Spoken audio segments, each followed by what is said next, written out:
आपका काम हो गया मैडम? हाँ, थैंक यू। एक काम करो,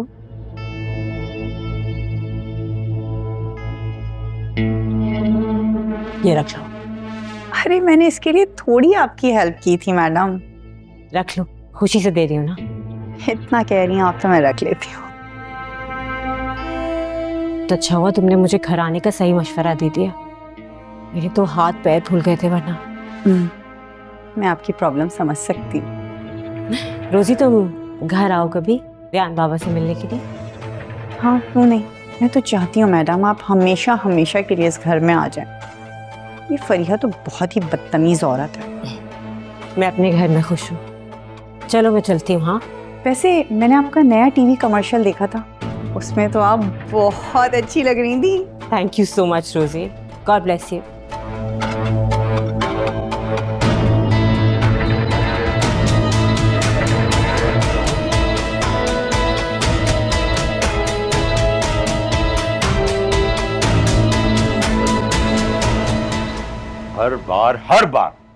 हर बार ये शख्स हमें इसी तरह ब्लैकमेल करता है और हम ना चाहते हुए भी इसकी बात मान लेते हैं। लेकिन अब मेरे सब्र का पैमाना लबरेज हो चुका है।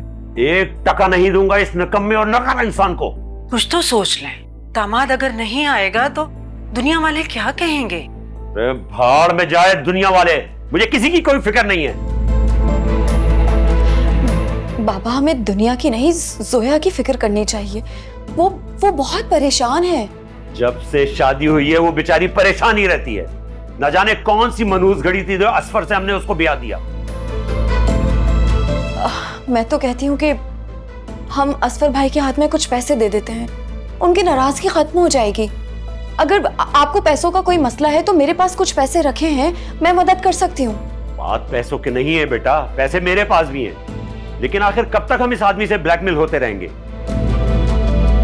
अब तक उसे कारोबार के नाम पर 2 मर्तबा भारी रकम दे चुका हूं, लेकिन क्या है, वही कंगाल खाली हाथ। ये तो उम्र भर का रोग है, शायद सारी जिंदगी हमें यही करना पड़ेगा।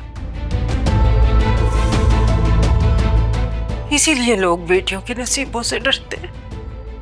अगर माएं अपने बेटों की तरबियत ढंग से कर लेना तो किसी वालिदैन को अपनी बेटियों के नसीब की फिक्र ना हो। औलाद के हक में बाप की दुआ जल्दी कबूल हो जाती है। आप प्लीज दुआ कीजिए ना कि सब कुछ ठीक हो जाए। कहते हैं ना, देने वाला हाथ हमेशा ऊपर रहता है, लेकिन ये वाहिद रिश्ता है जो देने वाला हाथ भी नीचे ही है। अल्लाह से अच्छे की उम्मीद रखें। उसी से तो उम्मीद है कि वो सब कुछ ठीक कर देगा, वरना असफर के सुधरने की मुझे कोई उम्मीद नहीं है। खैर छोड़ो, तुम जाओ बेटा, जोया से पूछो कितने पैसे चाहिए, मैं चेक बना देता हूं।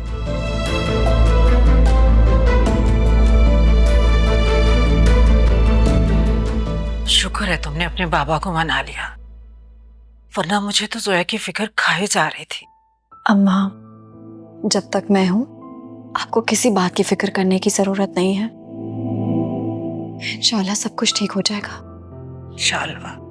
लेकिन हाँ, प्लीज आप जोया से दबे अल्फाजों में कह दीजिएगा कि ये आखिरी बार है। अल्लाह ने मुझे बेटा नहीं दिया तो क्या हुआ, तुम जैसी बेटी तो दे दी। अल्लाह तुम्हें हमेशा खुश रखे।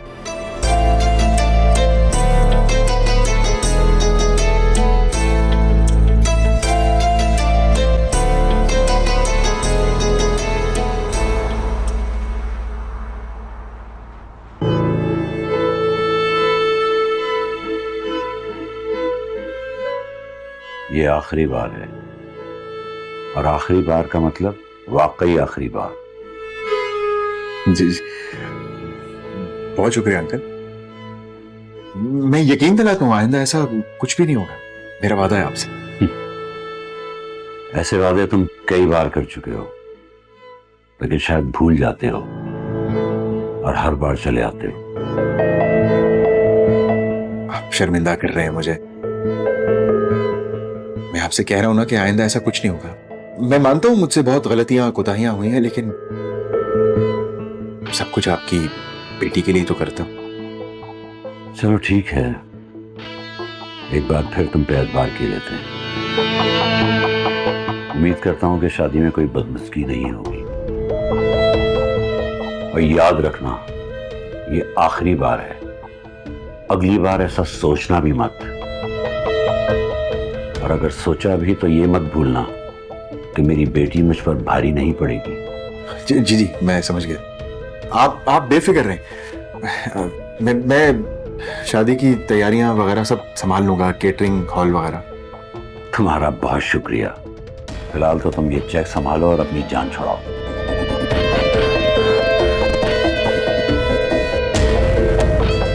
अरे अंकल, चाय तो।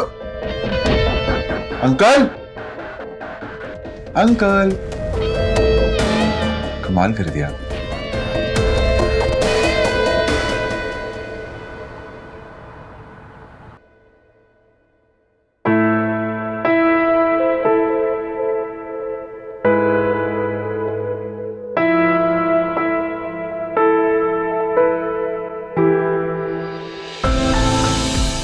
ये कॉफी बनाई है तुमने? इससे भीतर तो कफ्सोरे बहुत है। सारे के सारे इस घर में नकार आओ। मजाल है, कोई एक काम तुम लोग ढंग से कर लो।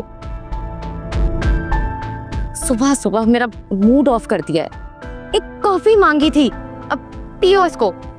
ले जाओ यहाँ से। सॉरी मैडम, शफीक को बुखार था इसलिए उसने छुट्टी कर ली और उसकी गैर मौजूदगी में सफीरा ये काम करती है, लेकिन आज वो भी नहीं आई है। घर में सबका दिमाग खराब है। ऐसा करो, तुम भी छुट्टी कर लो, घर के सारे काम मैं कर लेती हूँ। सॉरी मैडम, मैं आपको दूसरी कॉफी बना देती हूँ। नहीं, इसकी कोई जरूरत नहीं है, मैं बाहर से ऑर्डर कर लूंगी। और ये रोजी की माँ का ऑपरेशन कब है? कब आएगी वो वापस? रोजी की माँ का ऑपरेशन? हाँ, रोजी की माँ का ऑपरेशन, शायद मैंने यही कहा है। अब क्यों ऊंचा भी सुनती हो? मैडम, आपको कोई गलत फहमी हुई है। रोजी मैडम की माँ को इंतकाल हुए तो 3 साल हो चुके हैं और वो तो बेचारी रहती भी अकेली है किसी हॉस्टल में।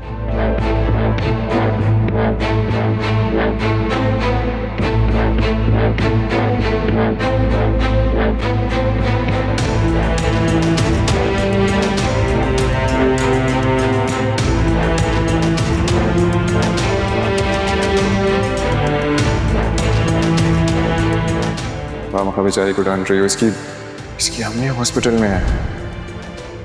ऑपरेशन के लिए कुछ पैसों की जरूरत थी, ज्यादा टाइम नहीं उनके पास।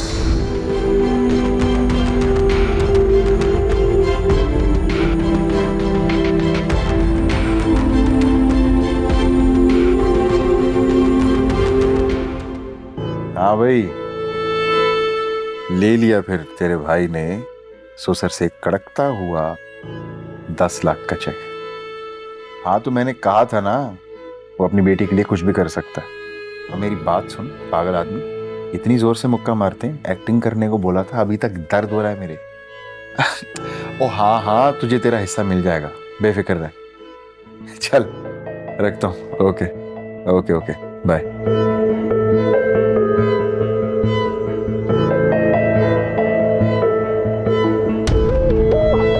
आयरा, आप यहाँ क्या कर रही हो? चलो जाओ कमरे में।